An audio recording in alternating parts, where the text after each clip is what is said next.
Hello students, इस video में arithmetic progression के 10 बहुत इंपॉर्टेंट क्वेश्चन कवर कर रहा हूं। और अगर आप मेरे चैनल पे नए हैं तो चैनल को जरूर सब्सक्राइब कर लें। रीजन बीइंग ऐसी और सीरीज बाकी चैप्टर्स की भी आपको 9th और 10th की मेरे चैनल पे आने वाली है।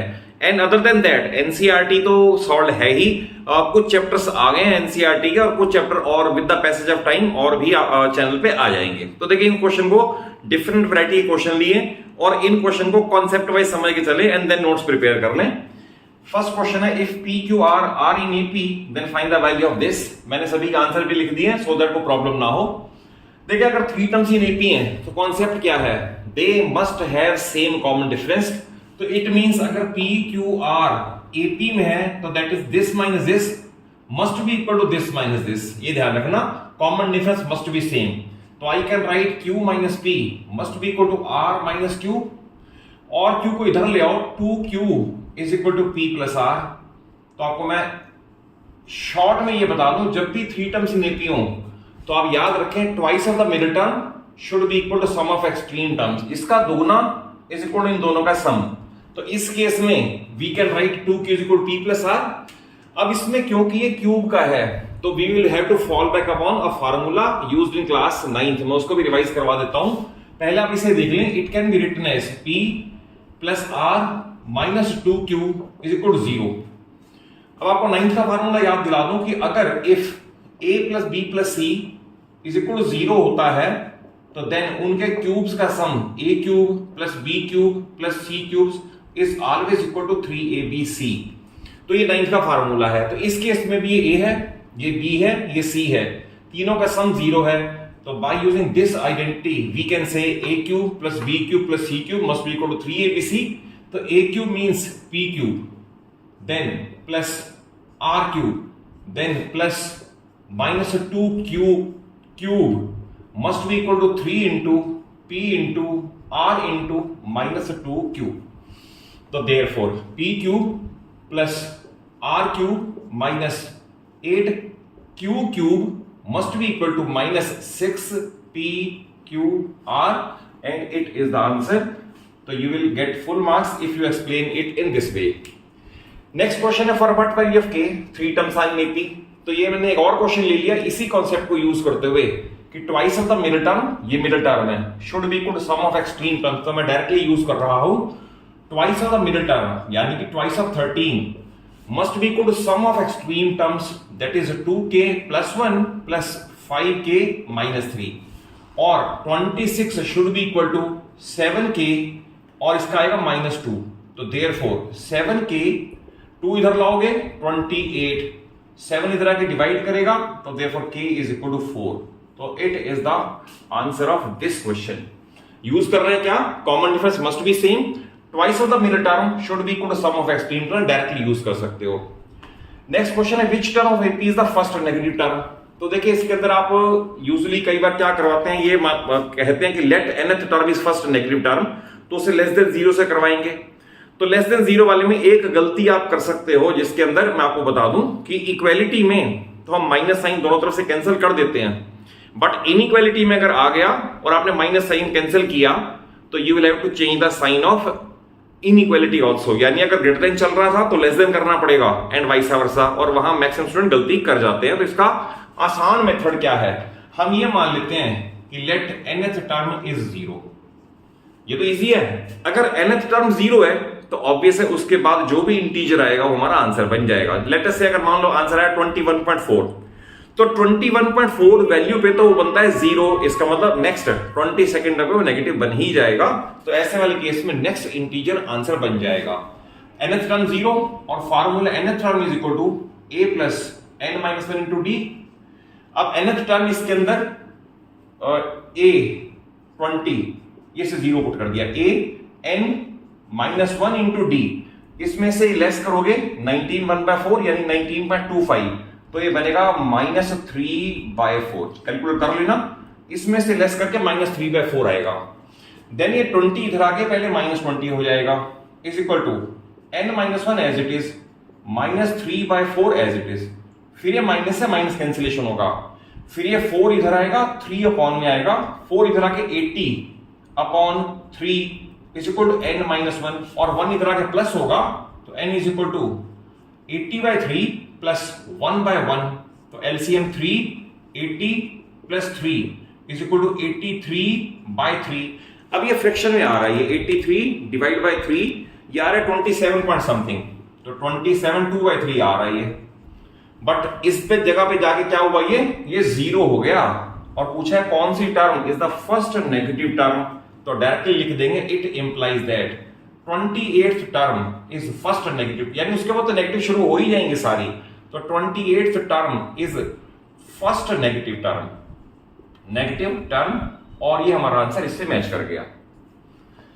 Next question for an AP, 6th term is this, 10th term is this, what is 15th term. तो आप हमेशा ऐसे क्वेश्चन में स्टार्ट करोगे, let a is the first term, d is the common difference, okay. और क्वेश्चन बन जाएगा linear equation 2 variable जैसा, जैसे a6 का मीनिंग है a प्लस 5d, ध्यान रखना a6 का मीनिंग है a प्लस 5d, इसकी वैल्यू है -10। a10 का मीनिंग है a प्लस 9d और इसकी वैल्यू है -26। कैसे? इस फार्मूले में जो फिगर यहां होती है ना, d का कोएफिशिएंट एक कम होता है, तो इसलिए मैंने एक कम यहां कर दिया, एक कम यहां कर दिया। अब ये क्वेश्चन बनेगा लीनियर इक्वेशन इन 2 वेरिएबल जैसा, तो इसे सिंपलीफाई करोगे तो -4d should be equal to +26 -10 तो 16, तो therefore d is equal to -4। अब d -4 यहां पुट कर देंगे तो a -20 इज इक्वल टू -10 और a इज इक्वल टू उधर जाके प्लस हो जाएगा तो बचेगा 10। अब हमसे पूछा हुआ what is the value of a15, तो now a15 again should be equal to a plus 14d, क्योंकि a किससे कम होगा, तो a की वैल्यू इसके अंदर है 10 प्लस 14 इंटू d और d की वैल्यू है इसके अंदर -4, तो ये आ गया 10 माइनस 56, नेट आ गया -46 और ये आंसर इससे हमारा मैच कर गया। तो ऐसे वाला क्वेश्चन हमेशा लीनियर इक्वेशन इन 2 वेरिएबल आएगा। अब ये क्वेश्चन है find the middle most term, तो देखिए इस क्वेश्चन में सबसे पहले हमें ये जज करना जरूरी है कि नंबर ऑफ टर्म्स कितनी है। हमें ये दे रखा है nth टर्म, तो हम लिखेंगे let there are n terms in AP, तो nth टर्म हमें दे रखी है 58 और nth टर्म का फार्मूला है a plus n-1 into d, तो a है इसके अंदर इस एपी में -6 इस एपी के लिए, plus n-1 into D, D हमेशा इसमें से लेस करके आएगा, it means -2 minus 6 that is -2 plus 6 यानी कि 4। यहां गलती ना हो जाए, बहुत स्टूडेंट यहां गलती करते हैं, हमेशा इसमें से लेस करते हैं, इसमें से लेस नहीं करते कभी भी। देन -6 प्लस 6 हो जाएगा, ये बनेगा 64, फिर 4 अपॉन में आ जाएगा इज इक्वल टू रहेगा n-1, या क्या 16 और 1 प्लस करके n इज इक्वल टू 17। तो देखिए n अगर 17 आ गया तो नंबर ऑफ टर्म्स ऑड हैं, तो इस इट मींस अगर हम 8 इधर से छोड़ दें 8 इधर से छोड़ दें तो जो बीच में 9th टर्म आएगी ना वो मिडिल मोस्ट टर्म है। 8 टर्म इधर छोड़ दो, 8 इधर छोड़ दो और एक बीच में आ गई a9। जजमेंट कैसे हुई? 17 प्लस 1/2, तो इससे पता चला कि 9th term is the middle most term, तो we will write therefore 9th term is the middle most term, तो देयरफॉर a9, और a9 का मीनिंग फिर क्या है? a प्लस 8d, ये ध्यान रखना, a plus 8d means -6 plus 8 into d हमने कैलकुलेट किया था 4, तो -6 प्लस 32 यानी कि 26 और ये आंसर इससे मैच कर गया। तो ये पहले 5 क्वेश्चन बहुत इंपॉर्टेंट है, इनको जरूर थॉरली प्रैक्टिस करो और इनवेरिएबली इन्हीं में से ही क्वेश्चन बोर्ड में आते हैं। नेक्स्ट 5 क्वेश्चंस और इंपॉर्टेंट हैं, इनको भी मैंने डिफरेंट वैरायटी क्वेश्चन कवर किए सो दैट आपकी नॉलेज डीप रूटेड हो जाए। फर्स्ट है find 10th term from the end, that is इधर से बताना 10th टर्म कौन सी होगी। तो इसका आपको मैं गोल्डन रूल बता देता हूं, जब भी ऐसा आ जाए तो आप एपी को रिवर्स ऑर्डर में लिख लो। अब रिवर्स ऑर्डर लिखने का तरीका बता देता हूं, आप इधर से कॉमन डिफरेंस देखो, लेटर से 5 आ रहा है तो उधर से -5 आएगा, सिर्फ साइन चेंज होगा। अगर इधर से कॉमन डिफरेंस हाफ है उधर से -हाफ हो जाएगा। लेटर से इधर से कॉमन डिफरेंस -2 है उधर से +2 हो जाएगा, दैट इज सिर्फ इधर से कॉमन डिफरेंस और उधर से कॉमन डिफरेंस में साइन का चेंज होगा, मैग्नीट्यूड का चेंज नहीं होगा। अगर इतनी बात समझ आ जाएगी तो क्वेश्चन गारंटीड ठीक हो जाएगा। जैसे इसमें कैलकुलेट करें तो 9 माइनस 4 5 आ रहा है, तो कॉमन डिफरेंस उधर से 5 माइनस 5 आएगा। तो हम स्टार्ट ही यही करेंगे, writing the AP in reverse order, writing AP in reverse order. बस ये ध्यान रखना रिवर्स ऑर्डर के अंदर अब उधर से -5 ऐड करना है। तो 254 -5 करके 249 -5 करके 244, फिर 14, फिर 9, फिर 4। पूरी एपी को उल्टा कर दिया, यानी फर्स्ट टर्म को लास्ट बना दिया, लास्ट को फर्स्ट, सेकंड को सेकंड लास्ट, सेकंड लास्ट को सेकंड, ये बना दिया। अब ऑब्वियस है इस एपी में मैं इधर से अगर 10th टर्म निकाल लूं तो गिवन एपी की वो रिवर्स 10th ही होगी, गारंटीड है। तो इस एपी के लिए ए की वैल्यू 254, इस एपी के लिए डी की वैल्यू -5 और इस एपी के लिए 10th टर्म जो पूछा हुआ 10th term from the end, तो A10 का मीनिंग है A + 9D। याद रखना जो फिगर यहां होगी इसका कोएफिशिएंट 1 कम होगा, तो इट मींस 254 + 9 × -5 और 254 - 45 = 209 and answer is matching here. See कैसे किया इस क्वेश्चन को। नेक्स्ट देखें, 9th term of an AP 0, prove that 29th term is double of 19th term. तो जो भी आपको ऐसा क्वेश्चन मिलेगा ना, आप उसमें ए और डी में से एक वेरिएबल को एलिमिनेट कर दो और दूसरे में सिर्फ एक वेरिएबल में चलने दो, तो क्वेश्चन अपने आप प्रूव हो जाएगा। जैसे आपको इधर का 9th टर्म इज 0, तो इसका मीनिंग है A9 = 0, इसका मीनिंग है A + 8D = 0 और इसका मीनिंग है A = -8D, यानी A की जगह हम ये लिख सकते हैं। अब प्रूव करना है 29th टर्म, तो वी फाइंड A29, तो इसका मीनिंग है A + 28D और अब A की जगह पुट कर दो -8D और +28D सेम रहने दो, इसका रिजल्ट रहा 20D, इसे रोक दो और इसे नंबर 1 कर दो। देन किसका प्रूव करना है डबल ऑफ 19th टर्म, तो A19, इसका मीनिंग है A + 18D, A की जगह -8D कर दो, -8D + 18D, नेट करके 10D आ गया और इसे नंबर 2 कर दो। उसके बाद लैंग्वेज में लिख सकते हो clearly this is double of this, hence 29th term is double of this. Clear हो गया, ए को खत्म कर दिया, ये 20D है ये 10D है, तो ये दुगना है इसके कंपैरिजन में, सिंपल। नेक्स्ट है find sum of first 40 positive integers divisible by 6। देखिए ऐसा जब भी क्वेश्चन आ जाएगा divisible by 6, divisible by 7, divisible by 3, आपको एपी अपने आप सोचनी पड़ेगी। तो आपको वर्ड स्टार्टिंग में ये लिखना है कॉरस्पॉन्डिंग एपी इज, यानी जो एपी इसकी लैंग्वेज से कॉरस्पॉन्ड करती है। अब 6 से डिविजिबल हो तो we will write 6, 12, 18 so on और अप टू 40 टर्म्स, यानी ऐसे ऐसे 40 टर्म्स हैं, उनका सम बताना है। तो वी फाइंड सम 40। सम 40 में पहले फार्मूला बता दूं, फार्मूला है n/2 2a + n-1 × d। क्योंकि अगर देखो दो फार्मूले हैं, nth टर्म का है a + n-1 × d और इसका है n/2 2a + n-1 × d, और अगर लास्ट टर्म गिवन हो तो n/2 a + l। अगर फार्मूले याद नहीं होंगे तो नहीं कर पाओगे, फर्स्ट ऑफ ऑल उन्हें लर्न जरूर करो आप। तो इसमें सम 40 कैलकुलेट करना है, n/2 40/2, 2a यानी कि 12 + n-1 दैट इज से कम 39, क्योंकि यहां जितना होगा उससे कम होगा, इनटू d, d की वैल्यू 6, तो दैट इज, इसे आप सिंपलीफाई करके देख लें। इसमें आ रहा है हमारे पास है एक फिगर है 39 × 6, ये हो गया 234 और प्लस में इसमें कर दो 12, 246, तो इससे कट करके 20 और ये आ गया 20 × 246 और 246 × 20 ये आ गया 4920 and answer is matching here. तो ऐसे वाले क्वेश्चन में बहुत सारे क्वेश्चन है, कॉन्सेप्ट वाइज समझ लो आप कि आपको एपी अपने आप सोचनी पड़ेगी कि इस लैंग्वेज से कौन सी एपी कॉरस्पॉन्ड करती है। नेक्स्ट ये क्वेश्चन बहुत इंपॉर्टेंट है, जब एसएन दे रखा और एएन पूछा हो तो एक फार्मूला बता देता हूं, उस फार्मूला पुट करना, बाकी कैलकुलेशन में ध्यान रखना। फार्मूला ये है SN - SN-1 is equal to AN। That is अगर मान लो 100 टर्म्स हैं, 100 के टोटल में से 99 का टोटल घटा दें, हमें 100वीं term that is 100th term मिलती है। तो दैट इज इस फार्मूले में पुट कर दें और कैलकुलेशन करते जाएं। जैसे इसके अंदर मैं लिखूंगा AN इज इक्वल टू, जहां SN है वहां सेम पुट कर देते हैं 3n² + 5n अब माइनस आ गया।